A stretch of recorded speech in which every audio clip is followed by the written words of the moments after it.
What's going on, everyone? Welcome back to the channel. My name is Qasim, and today we are taking a trip back in time to visit a product that almost everyone loves and has used before. 13 years ago, in September of 2007, is when the iPod Classic 6th generation was released. The iPod was operated with a click wheel used for scrolling with a few clickable buttons like menu for going back, forward and rewind, and a play-pause button used for both music and video controls. You also had one clickable button in the center for making selections when browsing. This was a time when touchscreens had not made their way onto personal devices. Those that did were operated using a stylus. It's no wonder Steve Jobs made it a point when the first iPhone was announced that same year. Well, what we're going to do is get rid of all these buttons and just make a giant screen.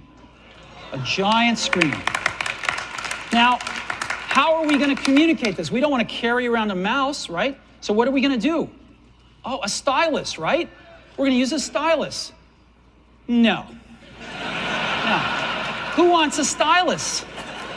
You have to get them and put them away and you lose them. Yuck. Nobody wants a stylus. So let's not use a stylus.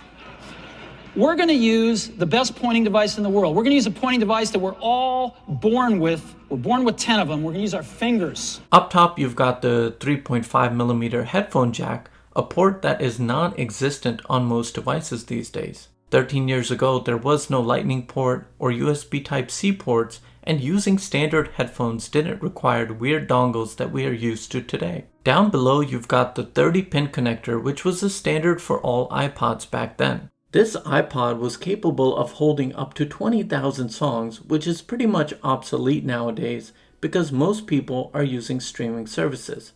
As of March 2020, 400 million people globally are subscribed to paid services such as Apple Music, Spotify, and YouTube Music. You're probably wondering that who would even need that many songs on their personal device?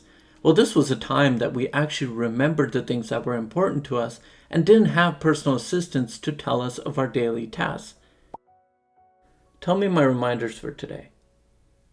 You have one reminder. Today at 4 p.m., take my car for detail. Speaking of cars, the center console is a place where you would find everyone's iPod connected so they could see all their tracks on their entertainment displays, as Bluetooth just wasn't a thing yet. Oh, and people still had to turn their head around when backing up, as rear cameras hadn't become common in vehicles, and electric cars like the Tesla were nowhere to be found on roads.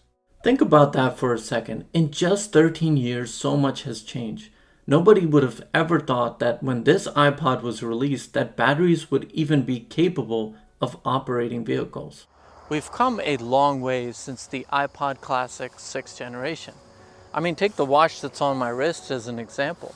This thing can track my heart rate, track my workout, and even my sleep patterns. But what's funny is that as time passes, we just get used to newer technology and newer ways of living. It's almost as if life was always this way. That's why it's important to stop and take a look back, because only then can you realize how far you've actually come.